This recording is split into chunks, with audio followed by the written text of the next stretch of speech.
bihi nasta'inu ala umuri dunya waddin. Wassalatu wassalamu ala asrofil anbiya'i wal mursalin sayyidina Muhammadin wa ala alihi wa asma'i amma ba'du.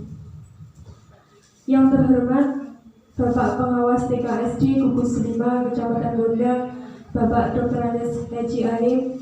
Yang kami hormati Kepala SDN 1 Krendeng, Ibu Titik Sugianti sekaligus sebagai Ketua Gugus 5 Kecamatan Gondang.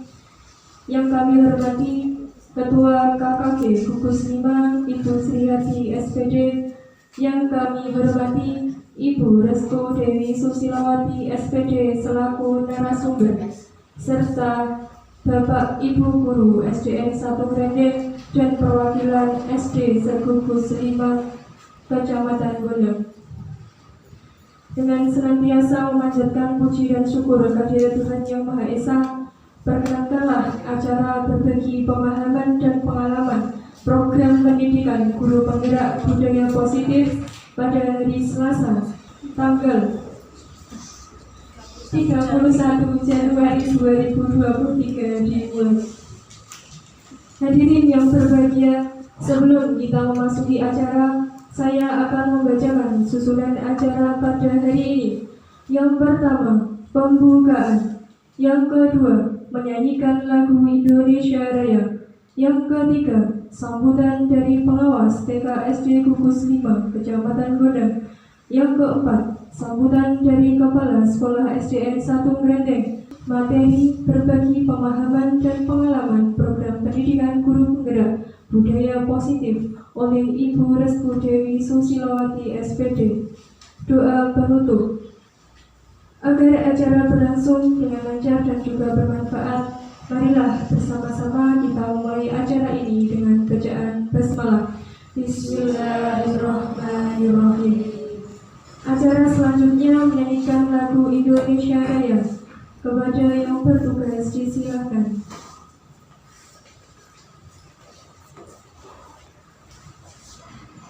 Hadirin dimohon berdiri. Hadirin dimohon duduk kembali. Assalamualaikum warahmatullahi wabarakatuh.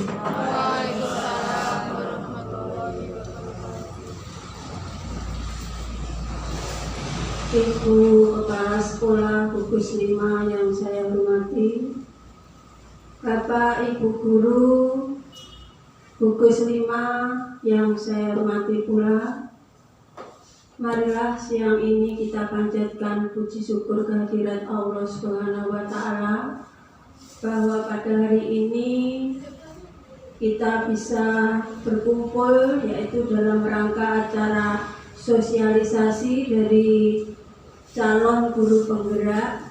Mudah-mudahan acara pada hari ini diberikan kelancaran. Sholawat serta salam tidak lupa marilah kita aturkan ke junjungan kita Nabi Agung Muhammad SAW. Mudah-mudahan kita mendapatkan syafaat di yaumul qiyamah. Bapak Ibu semua yang saya hormati, tidak lupa saya ucapkan terima kasih kepada Bapak Ibu semua sudah berkenan menghadiri kegiatan pada hari ini, dan saya sebagai Ketua Gugus 5 kami mengucapkan selamat mengikuti kegiatan ini, semoga sukses. Atas nama pembawa acara kami mohon maaf sebesar-besarnya. Sekian, terima kasih. Wallahul muwaffiq ila aqwamit thoriq. Wassalamualaikum warahmatullahi wabarakatuh. Waalaikumsalam warahmatullahi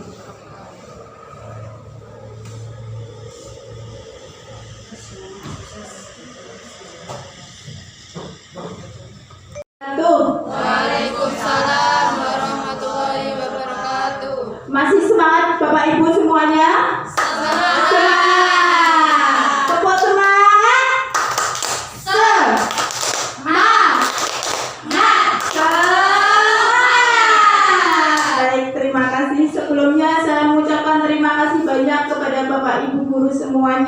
Bapak Ibu Guru SDN 1 Merendeng dan juga Bapak Ibu Guru perwakilan dari gugus 5 yang telah menyempatkan untuk hadir di acara berbagi pemahaman dan pengalaman program pendidikan guru penggerak budaya positif gugus 5 Kecamatan Bonang di SDN 1 Merendeng. Izinkan saya memperkenalkan diri. Saya Sudewi Susilowati. Saya dari SDN 1 Merendeng, calon guru penggerak angkatan 7 Kabupaten Tulungagung, Provinsi Jawa Timur. Baik, langsung saja kita kepada materi ya Bapak Ibu.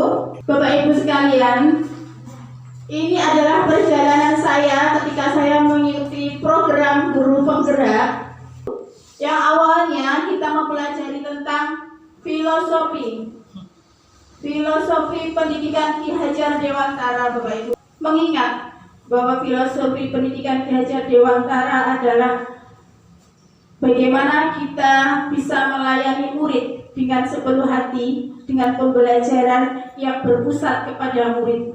Tentunya dalam IKM kita tahu ada pembelajaran berdiferensiasi, ya Bapak Ibu.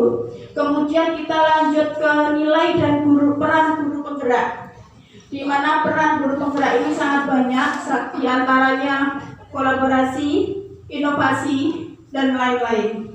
Kemudian visi guru penggerak, di sini kita belajar bagaimana membuat visi seorang pemimpin yang nantinya bisa kita jadikan pedoman untuk memajukan di sekolah kita.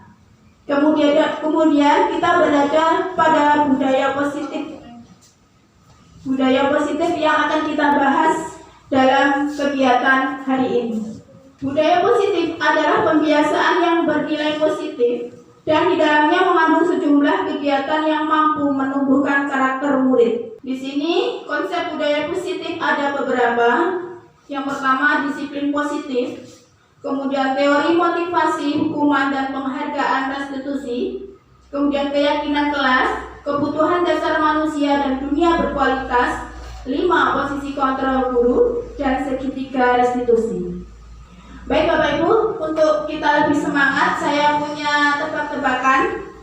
Coba Bapak Ibu, ada yang bisa menebak kira-kira ini apa peribahasanya? Ada udang, ada batu. Ada udang di balik. Iya, betul sekali, betul. Ada udang di balik batu. Artinya bahwa ada sesuatu. Wajar. Ki apa ketimbangan? Sama dengan satu. Ada bagan. Bagannya kita ganti N Bapak Ibu. Bagan kita ganti N. Bagai sekali ternyata Bapak Ibu cerdas semua ya. Bagai ada di atas daun talas ya. Artinya apa Bapak Ibu? Ya, tidak punya pendirian yang tetap ya. Next. Baik, ini yang terakhir ya. Ada anak makan bagai makan buah sih. iya betul sekali. Bagai makan buah si malakama. Iya betul sekali. Ini menggambarkan pilihan yang sulit ya Bapak Ibu. Baik, untuk SBT kali ini kita lanjut ke materi karena masih banyak sekali yang perlu kita bahas. Bapak Ibu, saya punya sebuah kegiatan. Ini ada kegiatan. Coba Bapak Ibu mengepalkan tangan sebelah kanan, yang mana kepalan ini adalah sesuatu yang sangat berharga bagi Bapak Ibu, bagi kehidupan Bapak Ibu. Ini adalah sesuatu yang sangat berharga, di mana kepalan tangan ini mau diambil oleh seseorang. Anggap saja ini kepalan A, yang mau mengambil adalah B. Dengan berbagai macam intimidasi, berbagai macam bujukan, berbagai macam rayuan, godaan, dan lain-lain. Apakah kira-kira, next slide, kira-kira Bapak Ibu akan memberikan kepalan tangan Anda kepada orang yang berusaha untuk merebutnya? Bu? Tidak, iya. Siapakah yang memegang kendali atau kontrol yang mau membuka atau menutup kepalan tangan kita? Kita sendiri. Tentunya adalah kita sendiri yang memiliki kendali mau kita berikan atau tidak adalah kita sendiri. Nah, di sini ada menurut William Glasser dalam kontrol teori yang kemudian berkembang dinamakan choice theory, meluruskan beberapa miskonsepsi tentang makna kontrol yang selama ini kita berikan kepada peserta didik kita, bahwa ini ternyata miskonsep Bapak Ibu. Ilusi guru mengontrol murid, ini yang pertama. Kemudian yang kedua, ilusi bahwa semua penguatan positif, efektif dan bermanfaat. Ternyata segala usaha untuk mempengaruhi murid agar mengulangi suatu perilaku tertentu adalah suatu usaha untuk mengontrol murid. Dalam jangka waktu tertentu, kemungkinan murid tersebut akan menyadarinya dan mencoba untuk menolak bujukan kita, atau bisa jadi murid tersebut akan tergantung pada pendapat sang guru untuk berusaha.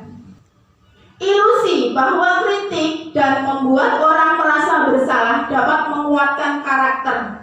Ini kadang sulit ya kita membedakan apakah ini sebuah membuat anak merasa bersalah, karena seringkali guru ini menggunakan cara yang halus untuk menyampaikan pesan negatif. Jadi sebaiknya kita jangan memberikan kata-kata yang bersifat negatif. Bagaimana merubah pandangan kita tentang stimulus respon kepada pendekatan teori kontrol?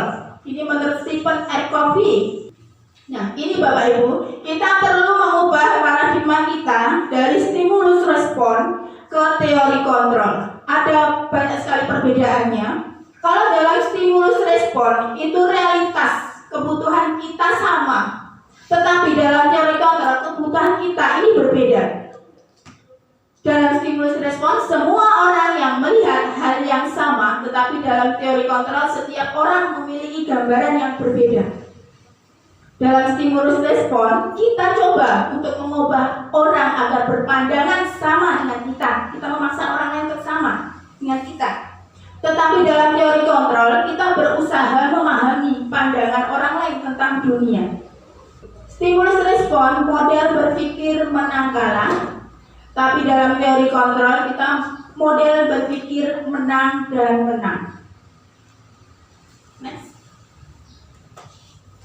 Makna disiplin. Ki Hajar Dewantara menyampaikan bahwa untuk mencapai kemerdekaan dalam konteks pendidikan kita saat ini, untuk menciptakan murid yang merdeka, syarat utamanya harus ada disiplin yang kuat. Disiplin yang dimaksud adalah disiplin diri yang memiliki motivasi internal. Next.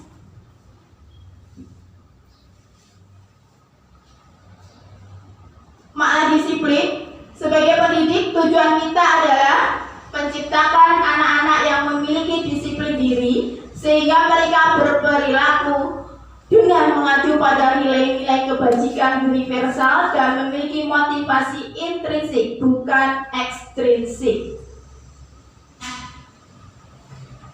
Kemudian kita lanjut ke pembelajaran kedua, yaitu teori motivasi, hukuman, dan penghargaan restitusi. Baik Bapak Ibu, ada 3 motivasi perilaku manusia. Yang pertama yaitu untuk menghindari ketidaknyamanan atau hukuman. Jadi Bapak Ibu, ketika anak-anak melaksanakan sesuatu atau suatu hal, itu biasanya karena dia menghindari hukuman. Apa yang ada di dalam benak anak-anak? Yaitu, kalau saya tidak melakukan hal ini, kira-kira akan ada masalah apa yang timbul. Jadi anak-anak berpikir seperti itu. Ini adalah salah satu motivasi yang ekstrinsik. Jadi bukan dari dalam diri anak, melainkan karena menghindari ketidaknyamanan atau hukuman. Yang kedua, untuk mendapatkan imbalan atau penghargaan dari orang lain. Jadi ketika anak-anak melakukan suatu hal, itu yang ada di dalam benak anak-anak adalah, ketika saya nanti melakukan hal ini, saya akan mendapatkan apa? Ini adalah salah satu motivasi ekstrinsik. Dan yang ketiga adalah untuk menjadi orang yang mereka ingin dan menghargai diri sendiri dengan nilai-nilai yang mereka percaya. Nah, ini mereka melakukan sesuatu karena nilai-nilai yang mereka yakini, nilai-nilai yang mereka hargai. Motivasi ini membuat seseorang memiliki disiplin positif, nah yang bersifat internal. Ini yang kita harapkan dari anak-anak Bapak Ibu. Jadi motivasi perilaku yang ketiga. Suatu ketika ada kasus dari Pak Seno, di mana ada IPA, ternyata yang kurang menguasai pelajaran matematika, dia hanya diam dan menggambar. Suatu ketika Pak Seno menanyakan pertanyaan dan IPA menjadi gugup. Akhirnya teman-temannya menertawakan IPA karena gagap dan terkejut. Pak Seno justru membiarkan anak-anak yang lain menertawakan IPA. Dan akhirnya IPA menjadi malu. IPA untuk maju ke depan dan berdiri di depan kelas sambil menunjuk hidungnya karena tidak bisa menjawab pertanyaan dari Pak Seno. Kira-kira apa yang dirasakan IPA, Bapak Ibu?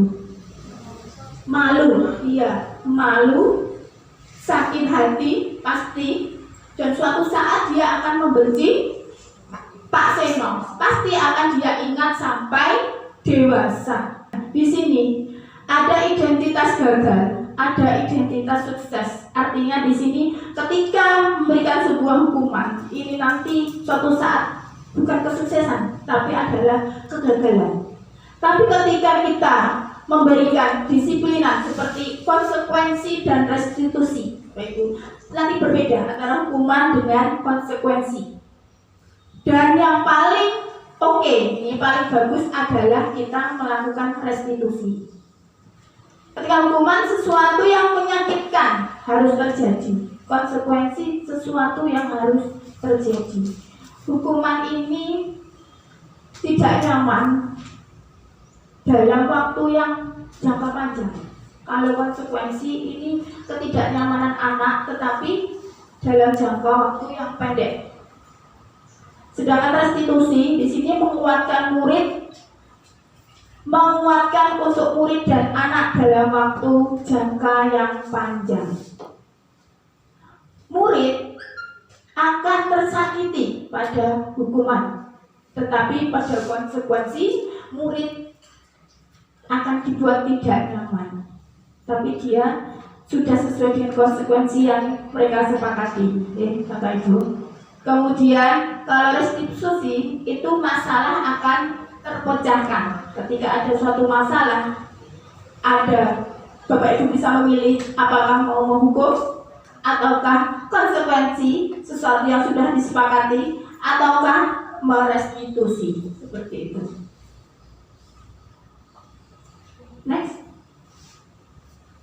Nah, di sini ada perbedaan hukuman dan konsekuensi. Kita tadi tahu bahwa hukuman ini adalah identitas gagal, sedangkan konsekuensi dan restitusi ini adalah identitas sukses. Bapak Ibu, di sini ada beberapa kasus. Monggo kita bisa berkolaborasi untuk menjawab. Tindakan guru yang pertama adalah mencatat 100 kali di dalam buku kalimat. Saya tidak akan terlambat lagi karena terlambat ke sekolah. Kira-kira hukuman atau konsekuensi, Bapak Ibu? Hukuman. Baik, nanti kita lihat. Lari mengelilingi lapangan basket 2 kali karena terlambat hadir sekolah. Termasuk hukuman atau konsekuensi?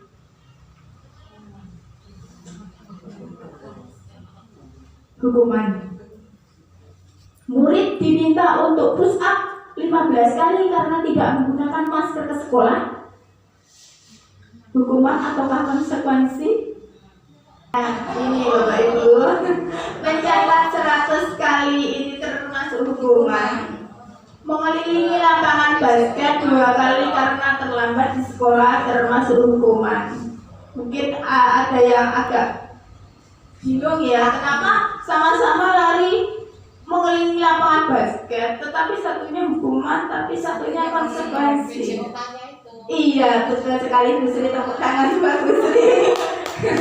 Iya, jadi kalau konsekuensi ini sesuai dengan apa yang ia lakukan ketika mungkin dari guru olahraganya, ya nanti yang terlambat silakan lari seperti itu ya. Jadi anak tidak rugi gitu ya. Jadi ketika anak tidak mengerjakan PR ataupun terlambat ke sekolah 15 menit, baik nanti bu guru akan menambah pelajaran 15 menit setelah pulang sekolah seperti itu. Jadi itu termasuk konsekuensi. Iya, gurunya baik sekali. Perbedaan hukuman dan konsekuensi. Kalau hukuman itu sesuatu yang menyakitkan harus terjadi, sedangkan konsekuensi adalah sesuatu yang harus terjadi. Hukuman membuat anak sakit baik fisik maupun hati untuk jangka waktu yang lama. Iya, kelingan gitu ya bahasa Jawanya. Jadi dia akan teringat sampai dewasa. Kemudian konsekuensi ini membuat anak merasa tidak nyaman, memang tidak nyaman, tetapi dalam jangka waktu yang pendek. Hukuman ini anak membenci sebuah kedisiplinan, dia akan membenci sebuah kedisiplinan, tetapi konsekuensi anak akan menghargai disiplin. Hukuman anak belajar untuk menyembunyikan kesalahan, tetapi konsekuensi anak belajar untuk mematuhi peraturan. Hukuman marah, rasa bersalah, dipermalukan, merasa tidak dihargai. Sedangkan konsekuensi adalah kehilangan hak, dibuat tidak nyaman, diasingkan untuk sementara. Yang perlu kita garis bawahi. Nah, dihukum oleh penghargaan. Ini ada sebuah kasus dari Bu Anas. Ini adalah guru kelas 2 SD, di mana murid-muridnya itu sangat tertib, sangat baik. Ketika masuk ke dalam pintu kelas, dia sangat disiplin, kemudian tidak berebutan masuk dalam kelas. Jam istirahat pun dia juga tertib. Iya. Namun Bu Anas ini selalu mengandalkan stiker bintang. Jadi Bu Anas ketika anak-anak yang tertib untuk masuk kelas, bu guru akan memberikan sebuah bintang. Hore, baik Bu, saya akan tertib. Kemudian mereka siapa yang dapat lurus berdiri lurus, Bu Anas juga akan memberi bintang. Lalu tiba-tiba Bu Anas ini suatu ketika sakit dan diganti oleh Pak Heru. Pak Heru juga tahu bahwa muridnya Bu Anas ini sangat tertib. Namun tiba-tiba ketika Pak Heru yang menunggu, anak-anak kembali seperti semula, yaitu masuk kelas berebut, ramai, tidak tertib, berbarisnya tidak lurus, seperti itu. Karena Pak Heru tidak memberikan bintang kepada anak-anak. Kemudian apa yang akan terjadi ke depannya? Ini yang perlu kita tanyakan.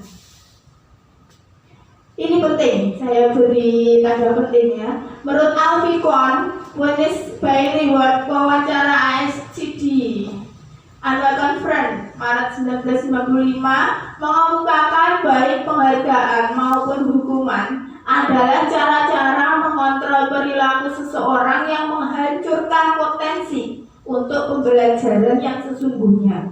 Selanjutnya, Kon mengemukakan beberapa pernyataan dari hasil pengamatan selama ini tentang tindakan memberikan penghargaan yang nilainya sama dengan menghukum seseorang. Pengaruh dari penghargaan yang sering kita berikan, ternyata pengaruhnya ada jangka pendek dan jangka panjang. Penghargaan ini tidak efektif. Penghargaan juga merusak sebuah hubungan. Penghargaan mengurangi ketepatan. Penghargaan menurunkan kualitas. Penghargaan mematikan kreativitas, dan penghargaan ini menghukum. Nah, Bapak Ibu, mungkin kita sering memberikan penghargaan kepada anak-anak, misalkan dalam sistem ranking. mereka mendapatkan ranking kedua akan merasa paling dihukum. Anak-anak yang biasanya mendapatkan ranking 1 tiba-tiba dia mendapatkan ranking 5. Ini sangat menyakitkan bagi anak. Dan juga anak-anak yang mendapatkan ranking terakhir ini juga akan sangat terpukul. Dia merasa tidak berguna, merasa paling tidak berhasil, begitu ya Bapak Ibu.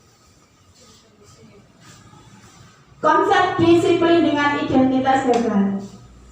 Ini disiplin dengan identitas gagal tadi adalah hukuman dan penghargaan. Kita masukkan ke dalam kategori identitas gagal, Bapak Ibu.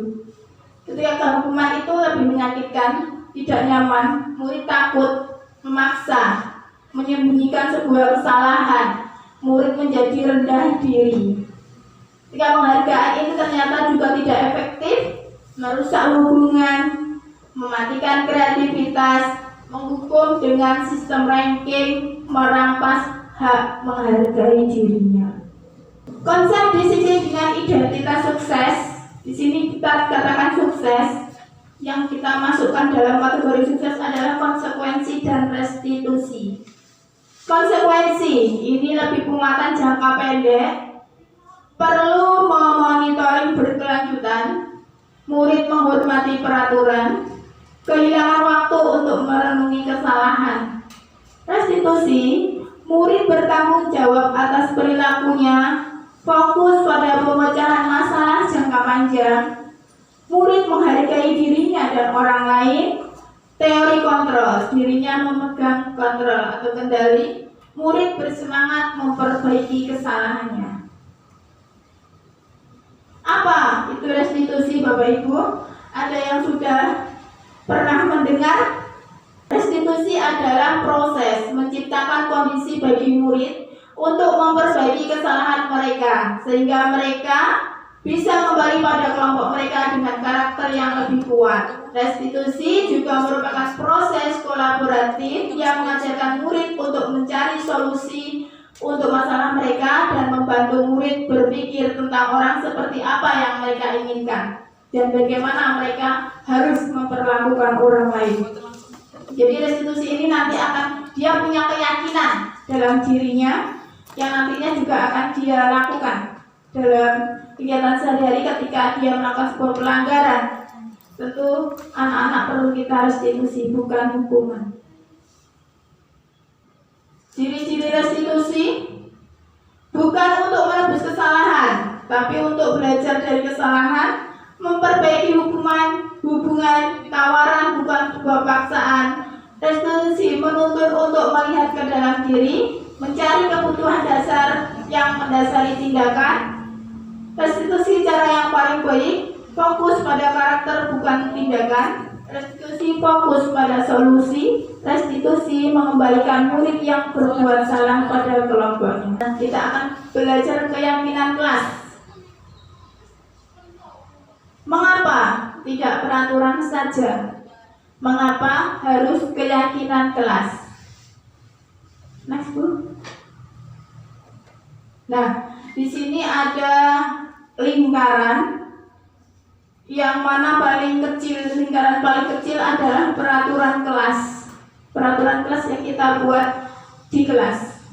Dan yang paling besar lingkungan, yang paling besar adalah budaya positif. Jadi nanti ini sebuah kesepakatan Bapak Ibu ya, kesepakatan antara guru dengan anak-anak untuk membuat sebuah peraturan yang nantinya peraturan tersebut akan membentuk sebuah keyakinan kelas yang diyakini oleh anak-anak dan akan membentuk sebuah lingkungan positif yang akhirnya bermuara pada budaya positif. Bagaimana membentukkan keyakinan kelas? Bapak Ibu, yang pertama adalah lebih abstrak dari peraturan. Yang kedua, berupa pernyataan yang universal. Artinya tidak terlalu terperinci, ya Bapak Ibu. Terperinci seperti peraturan. Ini lebih universal, jadi akan lebih mudah dipahami oleh anak-anak. Yang kedua, dibuat dalam bentuk positif. Jangan kita menggunakan kalimat-kalimat yang negatif. Bentuk yang positif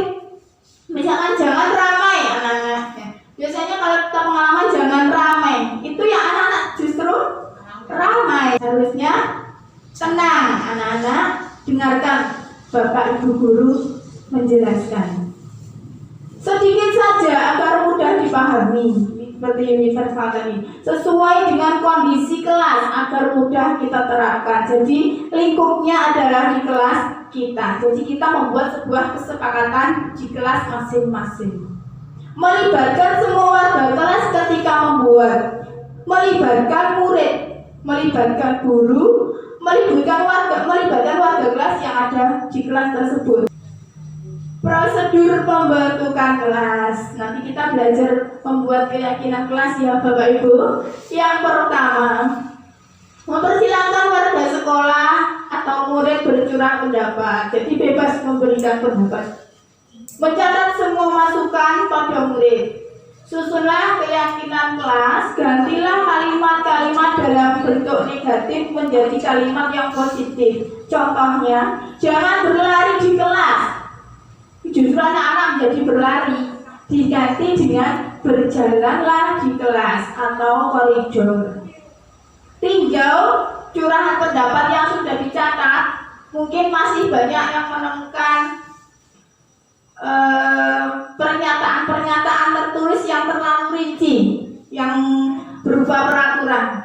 Selanjutnya mengajak murid untuk menemukan nilai kebajikan atau keyakinan yang dituju. Contohnya tadi berjalan di kelas, dengarkanlah guru, datang tepat waktu. Ini berada dalam satu payung keyakinan, yaitu menghormati. Atau bisa nilai kebajikannya adalah hormat.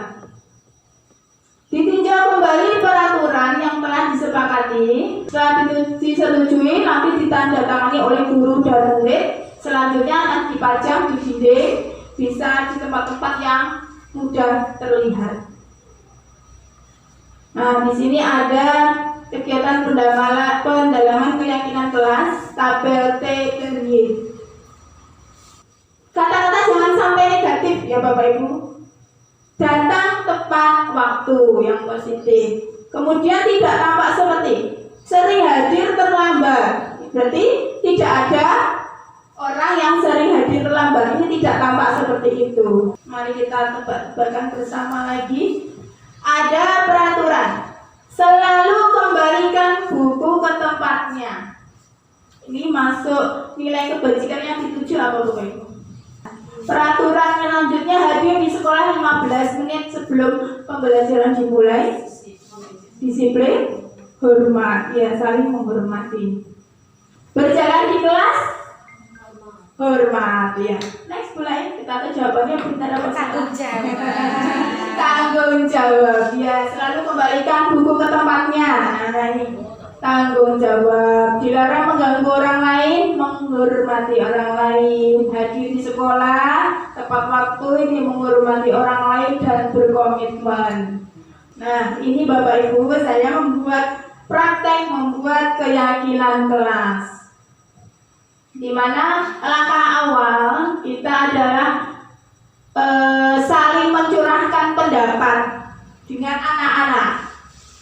Bu, anak-anak, kira-kira kita punya kesepakatan apa hari ini yang akan kita lakukan satu semester ke depan, misalkan seperti itu. Baik Bu, datang tepat waktu. Oke, apalagi mendengarkan penjelasan dari guru. Baik, yang lain apa? Bermain di luar kelas ketika istirahat. Nah, itu pendapat-pendapat dari anak yang nanti kita tampung, lalu kita tulis nantinya. Anak-anak menulis satu pendapatnya tentang peraturan apa yang kita sepakati di satu kelas. Setelah itu anak-anak menempelkan di dinding yang mudah mereka tahu ya. Begitu Bapak Ibu. Nah itu kesepakatan kelas 3. Nanti kita mengambil sebuah keyakinan apa yang sudah kita sepakati tadi. Misalkan datang tepat waktu, itu nilai kebajikan yang ada adalah saling menghormati. Nilai keyakinan adalah saling menghormati, atau nilai kebajikannya adalah hormat. Begitu. Next. Ini kesepakatan kelas 3, belajar dengan tertib dan aktif. Ucapkan salam saat masuk kelas, berdoa sebelum belajar, menjaga kebersihan kelas, bermain atau istirahat di luar kelas, saling menghargai dan menyayangi teman, mendengarkan guru saat menjelaskan, mengerjakan tugas yang diberikan guru. Ini adalah pengalaman saya membuat kesepakatan kelas di kelas 3. Kita kelompokkan, ya, kelompokkan dari kesepakatan yang sudah kita buat bersama-sama menjadi keyakinan kelas yang lebih sempit. Selalu bersikap positif. Setiap anggota perlu saling menghargai. Setiap anggota kelas perlu senang atau nyaman. Setiap anggota berkomitmen terhadap tugas. Nah, Bapak Ibu, mari kita membuat sebuah kesepakatan kelas di sini. Kita coba yang nantinya bisa Bapak Ibu laksanakan di kelasnya masing-masing. Bapak Ibu semuanya, mana semangatnya? Baik, kita coba untuk membuat keyakinan kelas. Sekarang Bapak Ibu menuliskan satu kesepakatan yang akan kita jalankan di kelas kita ini, ya Bapak Ibu. Silakan Bapak Ibu menuliskan kesepakatan. Bu Wiji misalkan mendengarkan ketika orang lain berbicara.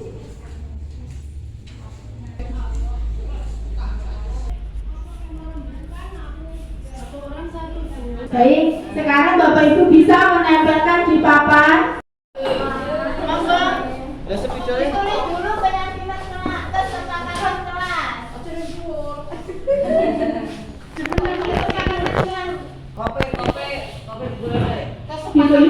kesepakatan kelas. Kelas apa bu namanya ini ya? Gugus terima. Oke, bagus sekali Bu Lai, terima kasih banyak. Oke, saya akan membacakan hasil kesepakatan kelas dari buku 5 yang telah kita tulis di kertas-kertas pink ini, cantik. Yang pertama, belajar dengan tersenyum. Yang kedua, tenang dalam mengikuti pelajaran. Yang ketiga, kehadiran siswa minimal 10 menit sebelum pelajaran dimulai. Kemudian, datang tepat waktu. Yang keempat, makan dan minum di luar kelas pada saat istirahat.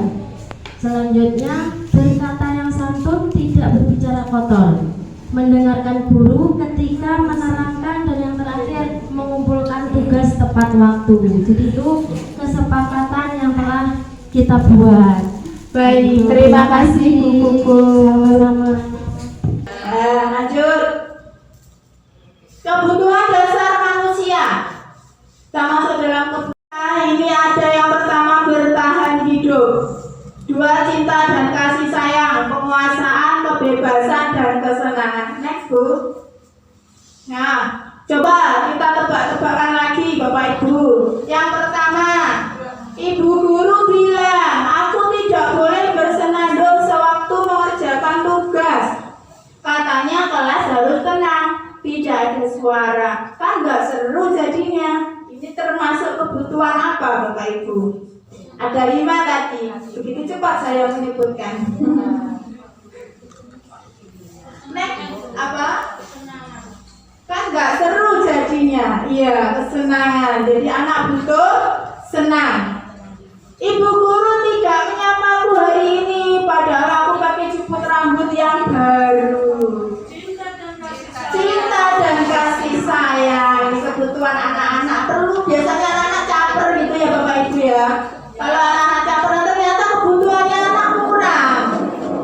Kemudian lanjut lagi Bu. Aku bosan masa belajaran cuma gitu-gitu aja, dengerin ibu guru saja. Masuk kebebasan. Wah, Bu Lai pintar sekali. Masuk kebebasan. Jadi anak-anak perlu untuk bebas. Selanjutnya, aku sebel gambarku tidak rapi, malah ibu nunjukin ke teman-temanku di depan kelas. Ini masuk apa? Yang kurang satu, penguasaan. Lanjut Bu. 5 posisi kontrol. Nah ini yang sering miss kita lakukan sehari-hari Bapak Ibu. Lanjut Bu Lail. Yang pertama, penghukum, pembuat merasa bersalah, teman, pemantau, manajer. Bu, bisa diputar ini melalui YouTube biar lebih mudah. Dikopas bisanya.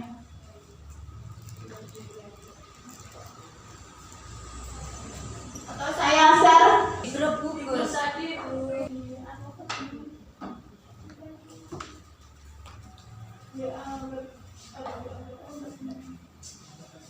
Membuat merasa bersalah, ada sebagai teman, ada sebagai pemantau, ada sebagai manajer.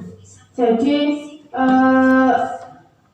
sebenarnya tadi bisa kita lihat dari YouTube yang sudah saya share ya Bapak Ibu. Nanti mungkin bisa dilihat di rumah tentang posisi kontrol. Kira-kira kita itu berada pada posisi di mana? Begitu. Ketika pada posisi penghukum.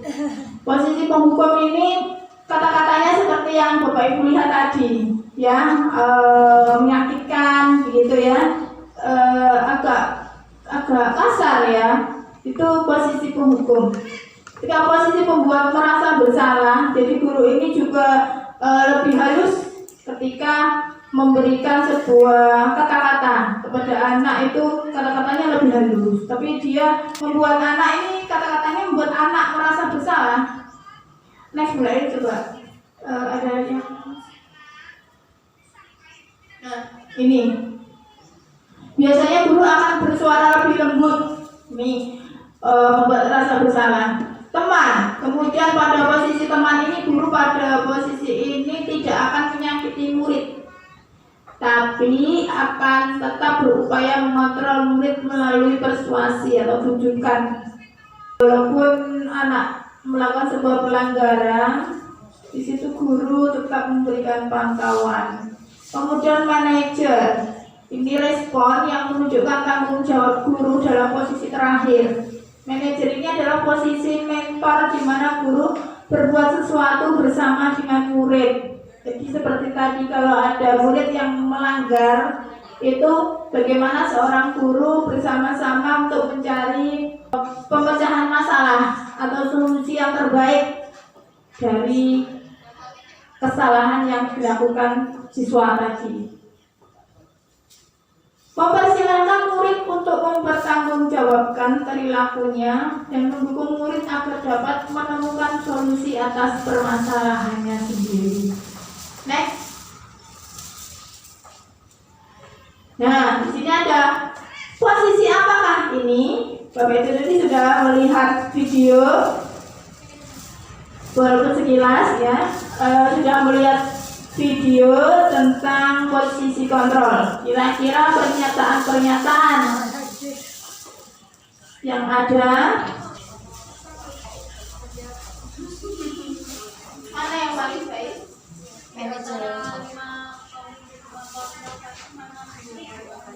Nah, Bapak Ibu, kita lihat di layar. Posisi apakah ini? Seperti yang sudah Bapak Ibu lihat di dalam video tadi, ada beberapa pernyataan-pernyataan yang ada di dalam posisi kontrol tadi. Saya kecewa sekali dengan kamu. Nah, siapa yang mengatakan ini merupakan posisi apa Bapak Ibu? Membuat orang merasa bersalah. Nah, saya kecewa sekali dengan apa yang kamu lakukan hari ini. Jangan buat ibu kecewa. Nah, ini halus, iya, halus sekali kata-katanya, tetapi membuat anak merasa bersalah. Kemudian ada pernyataan yang kedua, kamu tidak pernah benar melakukannya.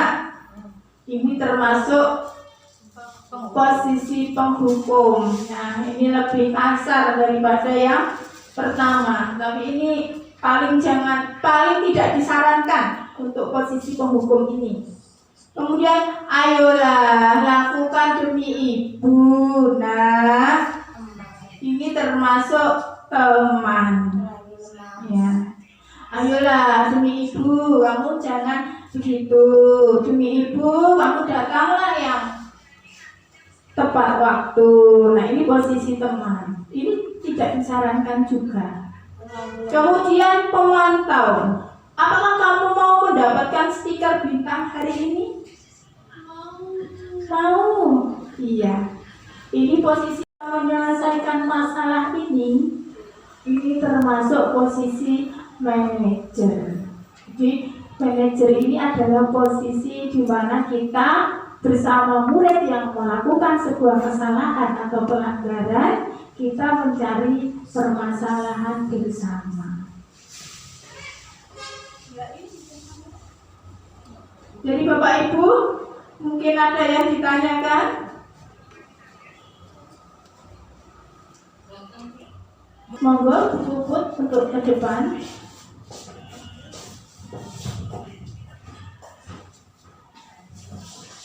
Oke, Mas dulu. Yang saya tanyakan, dari kelima posisi itu yang paling disarankan itu kita berada di posisi apa gitu. Dan yang tidak paling disarankan itu kita dalam posisi apa. Terima kasih. Baik, terima kasih Bu Puput.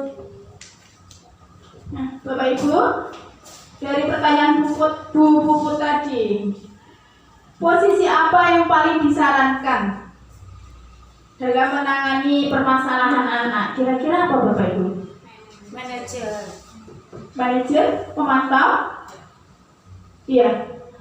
Ya. Yang paling itu Paling disarankan adalah manajer. yang Iya, paling betul tidak sekali. disarankan menghukum. Iya, baik. Yang paling disarankan adalah posisi manajer ya Bu. Jadi posisi manajer ini paling disarankan karena anak akan meyakini apa yang ada di dalam dirinya, keyakinan dia. Jadi dia akan menghargai juga apa yang menjadi keyakinan dia. Jadi di sini saling juga bisa memecahkan permasalahan bersama berdasarkan keyakinan yang anak yakini. Kemudian posisi yang paling tidak disarankan adalah posisi penghukum. Nah, ini jangan sampai kita lakukan. Mungkin detik ini masih ada Bapak Ibu guru yang menggunakan posisi sebagai penghukum. Nah, begitu Bapak Ibu. Monggo next bulain. Kita masuk ke dalam pembelajaran ke-6, yaitu segitiga restitusi. Apa restitusi? Seperti yang tadi ada pengertian restitusi itu tadi, bahwa ini adalah salah satu langkah di mana ketika anak melakukan sebuah kesalahan, kita jangan langsung memberikan hukuman, langsung memberikan itu salah dan lain-lain, itu menjudge ya, menilai bahwa itu salah, tetapi kita berikan solusi bersama dengan melakukan restitusi. Langkah yang pertama adalah menstabilkan identitas. Ini masuk dalam teori kontrolnya. Kita semua akan melakukan hal terbaik yang bisa kita lakukan, establish the identity. Kemudian ada validasi tindakan yang salah. Semua perilaku ini memiliki alasan, Bapak Ibu.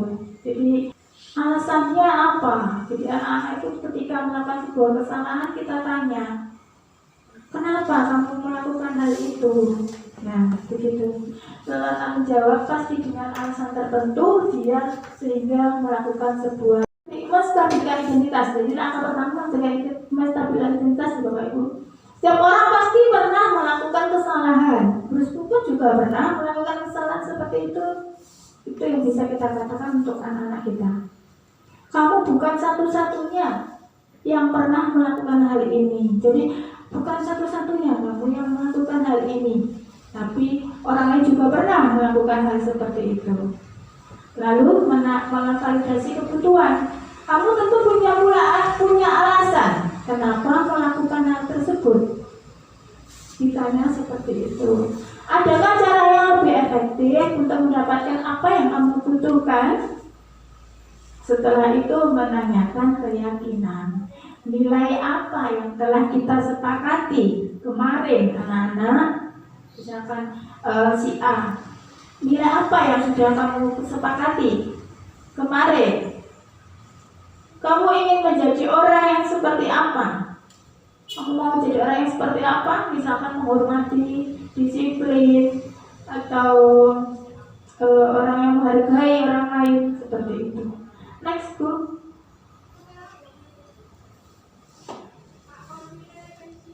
Lanjut, ini sama seperti tadi ya, Bapak Ibu.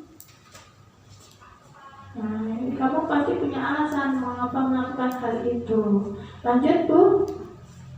Menanyakan keyakinan, nilai-nilai sudah kita sepakati.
Pinter percaya.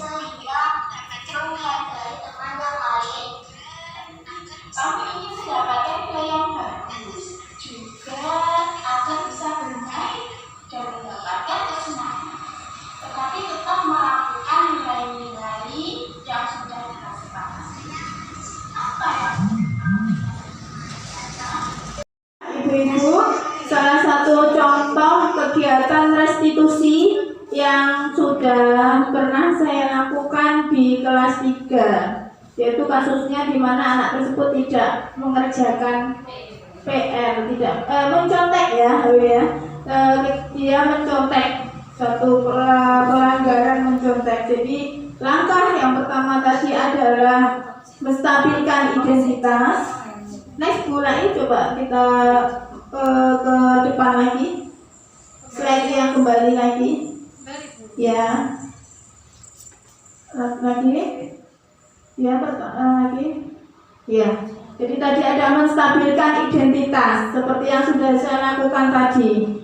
Gurusku juga pernah melakukannya. Nah, seperti itu. Kemudian tidak ada manusia yang sempurna. Memberikan penguatan yang positif terhadap anak ya, jangan sampai anak merasa gagal seperti itu dalam melakukan tindakan. Next mulai. Nah, kemudian ada yang kedua, memvalidasi tindakan yang salah. Nah, di sini ada kalimat-kalimat yang bisa kita katakan kepada anak bagaimana memvalidasi tindakan yang salah. Kamu pasti punya alasan mengapa melakukan hal itu. Kamu boleh mempertahankan sikap itu, tapi kamu harus menambahkan sikap yang baru. Apakah kamu bisa melakukan sikap yang lebih baik lagi nantinya? Gitu. Lanjut, Bu. Menanyakan keyakinan, ini adalah langkah yang ketiga. Anak melihat kesalahannya dihubungkan dengan nilai-nilai yang mendasari manusia. Berinteraksi dengan orang lain. Apa yang kita percaya di kelas atau di sekolah kita, misalkan menghargai orang lain, menghormati orang lain. Apa nilai-nilai umum yang telah kita sepakati? Apa bayangan kita tentang kelas yang ideal? Kamu mau jadi orang yang seperti apa? Nah, demikianlah. Next, Bu. Nah, demikianlah restitusi. Jadi Bapak Ibu, pembelajaran yang keenam ini adalah pembelajaran yang terakhir, bermuara pada restitusi. Jadi kembali ke lagi, flashback ke belakang lagi, bahwa awalnya kita membuat sebuah identitas gagal, hukuman, identitas sukses, konsekuensi, restitusi. Nah, kita hindari yang namanya hukuman. Jangan sampai kita memberikan hukuman, ini termasuk gagal. Kemudian konsekuensi restitusi ini tadi ada 5 posisi kontrol juga. Posisi kontrol yang terbaik adalah yang yang sangat disarankan adalah Ibu mungkin sudah sangat lelah. Terima kasih. Ya, mudah-mudahan apa yang saya bagi hari ini bisa bermanfaat untuk Bapak Ibu sekalian dan bisa diterapkan di sekolah masing-masing. Kita bikin ice breaking 1 kali, ngobrol langsung Bapak Ibu. Ya, silakan kita tanya jawab, bisa. Oke, monggo. Assalamualaikum warahmatullahi wabarakatuh. Waalaikumsalam warahmatullahi wabarakatuh. Terkait pada 5 kontrol posisi tadi ya Bu, salah satunya kan ada menimbulkan motivasi internal dari diri anak. Berarti kan anak harus punya motivasi dalam diri. Nah, kira-kira melihat kondisi anak saat ini, bagaimanakah kita bisa membantu menumbuhkan motivasi internal anak itu, ataukah kalau di dalam pendidikan guru ini biar motivasi itu timbul sendiri? Bisa dijelaskan mungkin seperti itu pertanyaannya. Terima kasih. Wassalamualaikum warahmatullahi wabarakatuh. Waalaikumsalam warahmatullahi wabarakatuh. Baik Bu Rai, terima kasih atas pertanyaannya. Bagaimana menimbulkan motivasi intrinsik kepada anak? Ya Bu, agar guru bisa membantunya. Kita perlakuan dari seorang guru kepada murid ini adalah salah satu hal yang sangat penting, Bu. Bagaimana menumbuhkan sikap motivasi yang seperti kita menghindari yang namanya sebuah penghargaan. Seperti yang dikatakan tadi, bahwa penghargaan ini menyebabkan anak-anak menjadi ketergantungan, menjadi tidak bisa berpendapat secara mandiri. Nah, itu salah satunya. Jadi mulai sekarang kita hindari yang namanya hukuman juga, karena ada 3 motivasi perilaku tadi. Yang pertama adalah motivasi perilaku di mana anak berharap menghindari ketidaknyamanan atau menghindari hukuman. Nah, jadi jangan anak kita hukum. Kemudian yang kedua adalah motivasi di mana anak melakukan sesuatu karena imbalan. Nah, itu. Jadi yang ketiga, ini yang terbaik adalah membentuk sebuah keyakinan. Jadi di sini kita hindari yang namanya hukuman, hindari yang namanya penghargaan. Mulai sekarang ya Bapak Ibu, mungkin dulu kita ini sharing ya Bapak Ibu. Ketika saya masih menggunakan bintang, saya juga masih punya papan reward namanya dulu itu. Papan reward, nanti anak-anak yang bisa tanya menjawab dengan benar, Bu Guru mau memberikan bintang 1. Nanti bintang yang paling banyak, nah ini anak yang terlihat paling pandai seperti itu. Jadi mulai sekarang kalau bisa Bapak Ibu Guru jangan banyak-banyak memberikan sebuah penghargaan yang nantinya anak menjadi ketergantungan. Ya Bapak Ibu, misalnya bintang seperti itu. Hukuman juga jangan. Begitu pula ya. Apa lagi ya? Sekiranya itu saja cukup.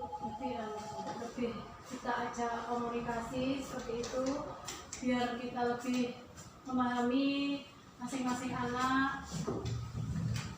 Atau mungkin begini Bu, kita dengan kata lain dengan kata lain mungkin kita harus lebih mendekatkan diri pada anak dengan sering berkomunikasi dengan anak, meluangkan waktu kita bersama mereka, entah itu ngobrol-ngobrol ringan, itu mungkin Ya, itu juga bisa. Filosofi pemikiran gereja Bintara ini kita mendekatkan diri kepada anak. Bagaimana anak juga dekat sama kita, akhirnya bisa mencurahkan solusi masalah. Seperti tadi kesepakatan kelas ini Bu, ini juga termasuk bagaimana menumbuhkan motivasi intrinsik untuk anak. Jadi apa yang dia sepakati juga akan mereka jalani. Jadi ketika dia melanggar, dia pasti tidak melakukan keyakinan yang sudah disepakati oleh bersama. Begitu. Itu pula ya. Nah, terima kasih Bapak Ibu. Demikianlah kegiatan hari ini, yaitu berbagi pemahaman dan pengalaman program pendidikan guru penggerak budaya positif. Apabila saya ada kata-kata yang salah, saya mohon maaf yang sebesar-besarnya. Mudah-mudahan kegiatan ini bisa bermanfaat untuk kita semua dan tentunya nanti bisa kita terapkan di sekolah kita. Amin, amin, ya rabbal alamin. Sekian, assalamualaikum warahmatullahi wabarakatuh.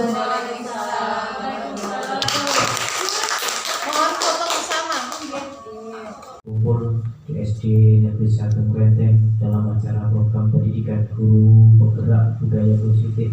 Dengan rahmat-Mu ya Allah, lancarkanlah acara pada kesempatan hari ini ya Allah. Tunjukkanlah jalan kami untuk menjadi guru penggerak buat kami ya Allah. Jadikanlah guru penggerak ini menggerak untuk bangsa dan negeri ini menjadi bangsa yang baldatun thayyibun wa ghafur. Ya Allah, ya Rahman, ya Mujibud doa. Jadikanlah guru-guru penggerak ini penggerak bagi anak didik kami, sehingga anak didik kami bisa mencapai cita-cita setinggi-tingginya. Allahumma arinal haqqa haqqan warzuqna ittiba'ah wa arinal batila batila warzuqna ijtinabah. Ya Allah, ya Mujibud doa, tunjukkanlah jalan yang lurus sehingga kami bisa melakukannya, dan jauhkanlah kami dari jalan yang Engkau ingkari ya Allah. Rabbana ighfir lana dhunubana wa ikhwana alladziina syarruna bil iman wa la taj'al fi qulubina ghillan lil ladzina amanu rabbana innaka ra'ufur rahim. Rabbana atina fid dunya hasanah wa fil akhirati hasanah wa qina adzabannar. Subhanaka rabbil izzati amma yasifun wa salamun 'alal mursalin walhamdulillahi rabbil alamin. Bisyiril Fatihah. Auzubillahi minasyaitonir rajim.